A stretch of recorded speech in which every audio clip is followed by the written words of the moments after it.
G'day guys, Clayton from Workbench Hobbies here, and thanks for joining me again. Now, I promised myself I wouldn't obsess over the interior of this Hetzer. However, pretty much the minute after I finished the review video, I went down the rabbit hole of researching articles and looking through books, and of course I've been in a little bit of a holding pattern with the interior ever since. But I figure I have an obligation to you to present you with the most accurate and complete build review that I could. So I figured it was worth investing the time. Now, before I go too much further, I want to make it very clear I am no authority on the Hetzer whatsoever. In fact, I'm no authority on any subject. I'll just call it as I see it. I know what I know, and I'm learning along the way. And as I learn, I will share that with you also. I'd like to give a big shout out to Tracy Hancock and Sam Dwyer, who have been very helpful with the information in and around the Hetzer, and I would encourage you to reach out to those guys, even though they probably don't know that I've suggested you do that, but you can get them on Facebook and whatnot. They know a heck of a lot more about Hetzers than I do, and I would suggest that the Facebook page that Tracy and Sam have set up is a great resource if you have any questions. I also understand there is a bit of conjecture around the name of Hetzer. However, let's put that aside. I'm going to refer to this tank as the Hetzer as we move along. I know I gave this model a glowing review a few weeks ago, and since that time my opinion of the model hasn't changed ever since I've started building it. It's really lovely to build. However, there are a few accuracy issues, and I will do my best to point them out to you in this review. So be sure to hang around and stay to the end, because I will point them out as I go. And just a little bit of housekeeping. If you are enjoying the content that I'm bringing and you haven't already, please consider subscribing. It helps me a lot and encourages me to bring you this content on a more regular basis. So with that aside, join me for part one of this TAKOM Hetzer build, where I'll take you through the steps I took to build and weather the interior sections of this model. Enjoy.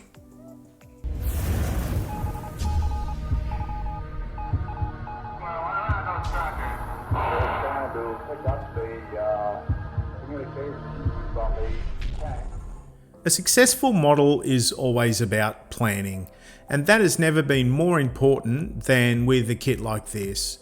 Given I'm building and painting the interior, it is crucial to plan the process so the execution is efficient and purposeful. After consideration and studying references, it was clear I would have to treat the interior assemblies of the model in a similar way to an aircraft modeler, in that I'd build them in a series of sub-assemblies, paint them in the appropriate colours, and then look to assemble the bits and pieces from there. This will ensure tight lines and greater control of the end result.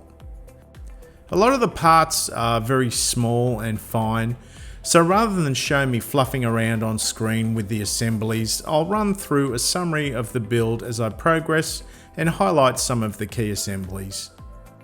Construction starts with that gorgeous transmission casing and gearbox, and whilst the parts look quite busy and complex, the assemblies were straightforward. A little care is required to ensure you use the correct arm on the correct side, as they are slightly different lengths, so getting that wrong will cause you grief in the later stages. The floor ammunition rack was a little fiddly to assemble, but I found by adding a couple of the shells in the holes, I was able to sturdy it up enough to glue the pieces in place. The shells will need to be removed and painted separately to give me any chance of presenting them in a respectable way. The two halves of the engine block are assembled with the various details fitted around it. The driver's seat is the next sub-assembly, and I should have probably left the seat off and painted that separately, but hindsight is a wonderful thing. The ammunition that will be stored around the sides of the machine were removed from the sprues and cleaned as best I could with the edge of a scalpel and a sanding stick. Painting metallics is very unforgiving with seam lines and blemishes, so it was important to get this as tidied up as best I could. The sidewall assemblies were now the focus, and careful consideration is required as to how the colours would need to be applied. I included the battery unit in this section because it would be easy enough to hand paint, but essentially this wall assembly would be all a German cream, or I'll call it white for the sake of the review. The wheel hubs are attached to the outer side of the walls also.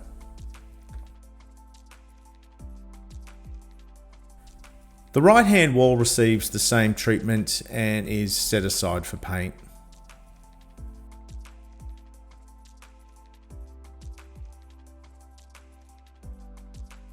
The Firewall contains all of the goodies required for the radios, as well as the heater and commander's periscope.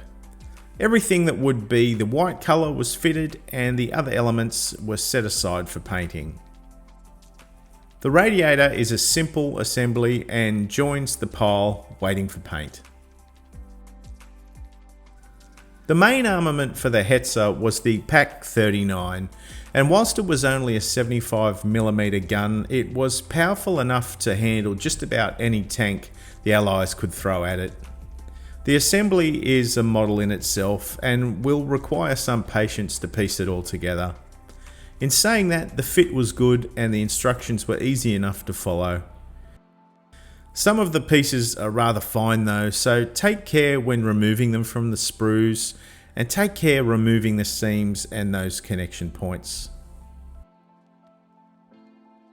I masked the glass sections of the periscopes and prepared them for paint. The pieces were tiny, but the masking will help present a better looking piece once it's all painted up, so should be worth the investment in time. And now for the elephant in the room. The kit comes with a couple of radio units on the left hand sponson. Now this setup is only appropriate for the command version of this tank, and hence they shouldn't be there in this kit.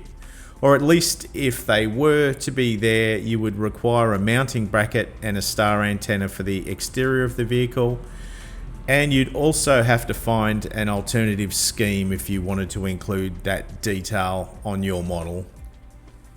I'd bent and prepared the etch brackets and assembled them prior to acquiring this knowledge, so heads up at this point, these brackets are not required. Would have been nice to know. But whilst I'm bending etch, the guard for the commander's periscope is rolled around a paintbrush handle and set in place on the plastic using CA glue or super glue if you like.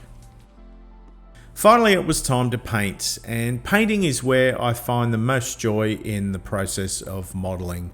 I love to paint. Oh, wow. Are you any good? I don't know. Of course. So the bits and pieces were really starting to tax my enthusiasm.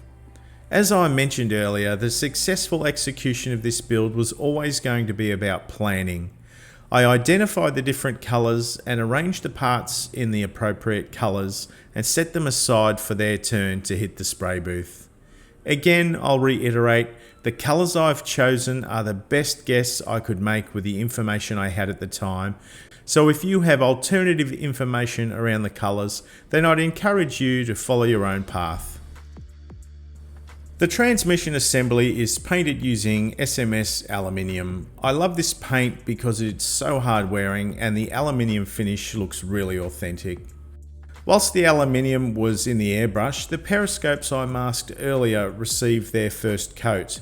I was hoping the aluminium layer would present as a mirror type surface once the masks are removed. With the individual shells embedded in a piece of cardboard, I was ready to begin painting them. I'd planned on painting the shells in a polished brass colour, which would later turn out to be a bit of a faux pas, but I'll address that later. They were first painted in a black primer, and whilst the black was in the airbrush, the ammunition racks and various other bits and pieces were painted also. The primed black shells were then painted in alclad polished brass.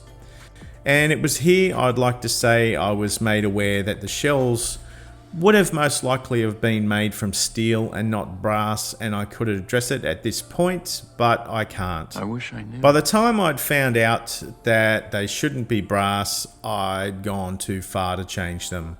In saying that, some of the reference pictures I'd looked at seemed to have a similar look to the colour I'd painted. I just needed to weather them and hopefully I'd be able to cover my sins. I grabbed some gunmetal and steel colours from the AK Extreme Metal series and set about applying chipping using a mix of the two colours. The excessive chipping moved the look and the finish a little closer to where they should have been and was a reasonable compromise, I think. Whilst I had the sponge out, the ammunition racks were also chipped using a NATO brown as the chipping colour. I absolutely loved how the chips presented on the black base, and this is a colour combination that I will definitely be using in the future. This was all about getting some basic colours down and moving as quickly as I could through the process. The commander's periscope was painted in Dunkelgelb and the engine block in a German grey. Ocean Grey was chosen to paint up some of the other assemblies after a review of reference material. The interior walls were finished in the cream white, often seen on the interior of German AFVs. White can be a difficult colour to paint and can often look stark and bright. I decided to apply a pre-shade layer using red-brown directly to the part. The red-brown should slightly shift the tone of the white and hopefully create an interesting finish to the part. Anything darker would have been far too heavy under the white layer. I really wanted to have a bit of fun with the shading, although a lot of the subtleties would be lost under the white. Working on the sidewall sections as a bit of a test bed, German cream from SMS was then lightly sprayed over the pre-shaded panels. The coverage is purposefully light and sparse so these shaded tones can peep through the colour. Additional weathering will follow in later steps, but for now, the shading and base coat is giving me the look I was hoping for. The shading was then replicated through the rest of the internal sections that would end up with the white finish overlaid. I really do love creating and blending the tones and streaks at this stage, and any excuse to use the airbrush is a good excuse for me.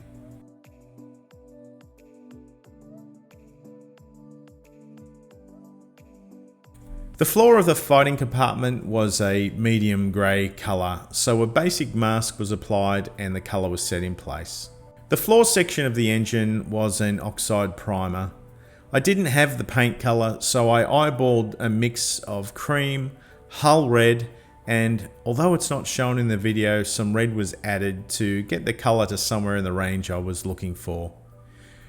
The great thing about Tamiya and SMS is they blend beautifully. Just remember, you must use a lacquer-based thinner. Adding water to this mix would be a disaster. I dry fit the Firewall and tape up the lower sections and used it as a makeshift mask for applying the primer colour in the engine floor section. It's not perfect, but it'll be good enough. Some of the elements such as the radiator and the left-hand fuel tank were painted in the primer colour whilst in the airbrush. With the basic colours in place, it was now about picking out the details around the sub-assemblies.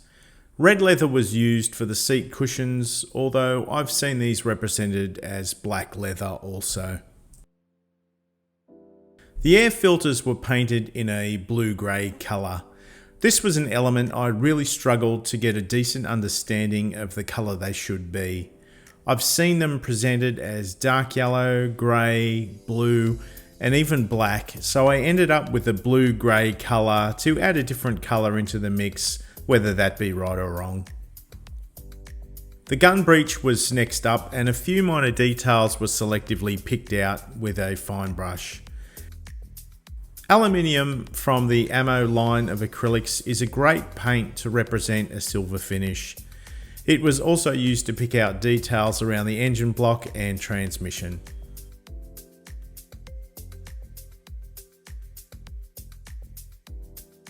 The aluminium was then used to apply a light dry brush technique over the engine section. And for those of you who are unaware of dry brushing, I am removing the majority of the paint from the brush and then rubbing it over the part. The paint should just catch the leading edges of the shapes and help highlight and define that part. All of this work and very little assembly was starting to test my patience, so it came as quite a relief to start getting some of these sub-assemblies together. Technically, I shouldn't be using the regular styrene glue because it can damage the paint in the process and mess with the tight lines that I'm trying to create. In saying that, if you are careful, you can get away with it, so I will use it in some cases, but others where the connection points will be highly visible, I'll be using a CA glue or a super glue if you like to attach them to the base because that won't taint the paint. The transmission block and storage boxes and driver's seat are attached to the floor section. The gunner and loader seats are the next to be attached, and there is a little freedom with the position of these parts, so be sure to check the instructions as to the way they should be sitting. The commander's position and engine block are now glued in place, and I was toying with trying to wire up the engine block with plugs and leads, but a lack of reference and probably more so a lack of patience on my behalf made me reconsider. The left-hand wall is now populated with the various bits and pieces from the previous build stages, notably the ammunition rack and one of the fuel tanks. As mentioned earlier, the regular styrene glue can damage the paint, but not only that, when the paint is in the mix of the join, the strength in that joint can be compromised. It's always best to use the styrene glue if you can, as it creates a chemical reaction between the two parts and creates a very strong joint. So by carefully removing the paint from the parts that will marry, I should help increase my chances of creating a strong bond.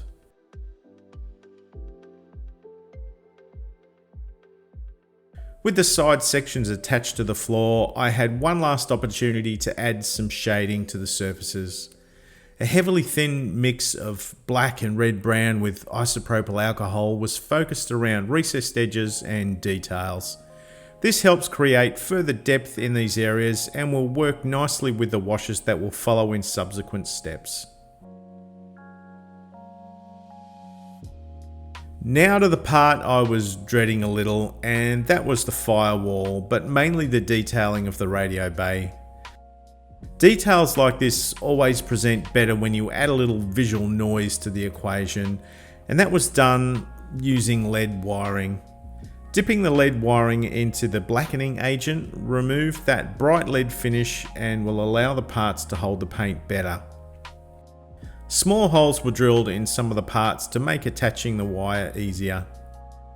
The evolution and workings of German World War II radio systems is a hobby unto itself and something I'm clearly clueless about. I tried to find wiring diagrams to make it accurate, but it all got a little hard and the build needed to keep moving.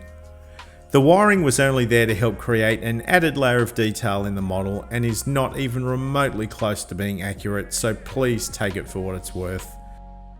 And further to that, the brackets for the command radios were removed and relegated to the bin and will never be spoken of again. Please. I don't want to talk about it. The firewall section slides nicely into place and sits flush with the floor. The air filters are now glued in place. Be mindful that there is a large one and a small one, and if you put them in the incorrect order, the pipes from the engine will not align properly. I may or may not have made that error. The radiator is attached to the rear armor plate and slides into place, encasing the engine and closing the engine bay. Fit is excellent and all of the pieces seem to be working in harmony.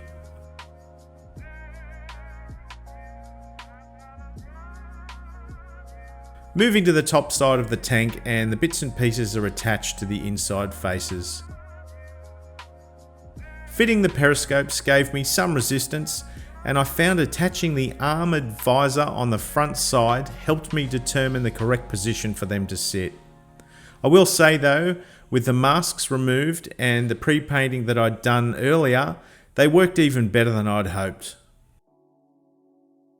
Again, superglue was used to attach the ammunition storage rack so as not to damage the paint, and it creates a fast bond between the two sections. Once the glue had time to dry, the details were painted using acrylics and a fine brush. Nothing brings a model alive like a pin wash can, and it was now time to add the enamel washes to the model. I selected a range of colours ranging from light to dark. Realistically, I'll probably end up using predominantly one or two of these washes on the model, but it's always good to have the options as you are working and experiment with different colour combinations. As always, it's important to remember that these enamel washes must be thinned and cleaned using a white spirit or an enamel thinner, to use a different term. They're more or less the same thing, just a different name. The first wash was the lightest of the tones and is marketed as a wash for interiors. It was important to keep the wash on the white sections refined because if it was too dark, the contrast could look odd. Starting with the light colour, I can always go back and enhance it later if I feel it needs a lift. The wash is loaded onto the brush, and then by touching the brush on the part, the paint should migrate through the recesses and panel lines and gather around raised details. I'm working around the model in a methodical way to ensure nothing is missed. I felt the light colour was not giving me the punch I was looking for in some of the areas, so I moved up to the mid-tone brown wash and kept moving around the model. I wasn't looking to completely go over the lighter wash, but looking to enhance it in some areas. The darker colours also worked better in and around the engine bay, as this was the area that would get most dirty and grimy. How's it going, Grimy? It's inevitable that the wash will get a little messy and cleanup will be required. A brush moistened with white spirit is then used to clean the unwanted sections and move some of the residual paint around. It's also possible to use a makeup sponge to clean up this excess paint. However, the working window for that technique is relatively small. The engine bay and transmission casing were then further enhanced with a wash using engine grime, and then an even darker wash was applied selectively around the model.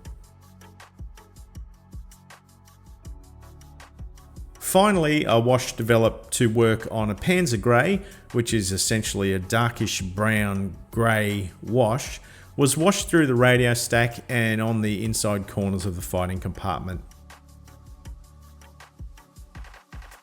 Whilst the paint was on the brush, a toothpick was used to create a splattering effect around the engine bay to help sell the look of a functioning, grimy wartime engine. One last stage to complete the look of the operational vehicle, and that was oils and pigments.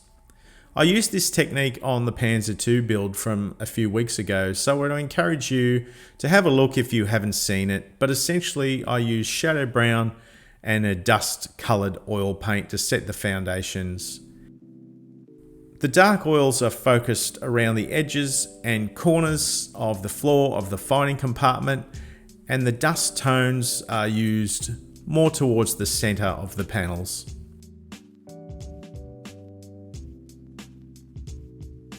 Whilst the paint is still wet, the dry pigments are ground into it.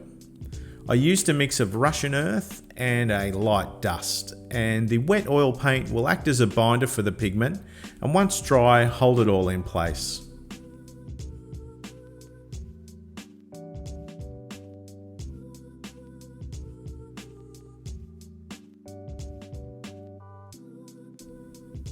For the engine bay, the light dust pigments are powdered over the part, then a brush loaded with white spirit is touched against the surface.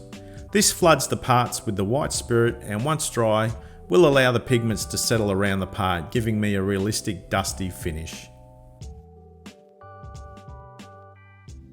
With the bulk of the heavy lifting done and the interior all but complete, I think that's a good spot to call this episode complete.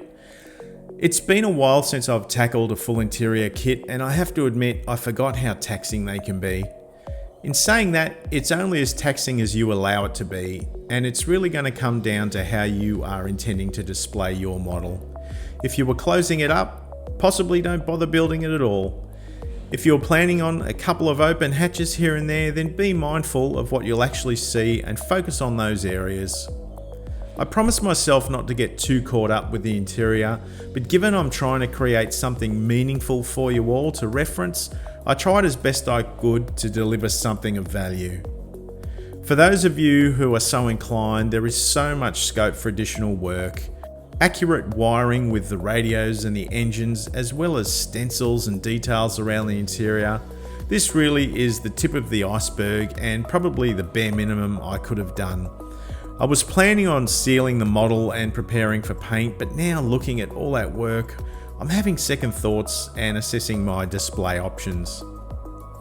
In hindsight, I wish I'd been a little more diligent addressing some of the ejector pin marks and seams around some of the parts. But for now, I've chewed up all my brain capacity, and that will be a decision for another day. If I've added some value, please hit the like button and subscribe, and please feel free to comment below, good, bad or indifferent. It helps me grow this channel and motivates me to invest the time to produce this content. Remember guys, this is the greatest hobby in the world. Connect with your community and share it with your friends, and let's be proud of what we do, and always remember to breathe and be kind to yourself. Thanks for watching. I'll see you again soon. The TAKOM No. Thank you. Oh, Jesus Christ, this is hard. It helps me a lot. Please consider subscribing. It's helping me a lot and encouraging me to produce this content and bring it to you every week. I shouldn't commit to that, should I?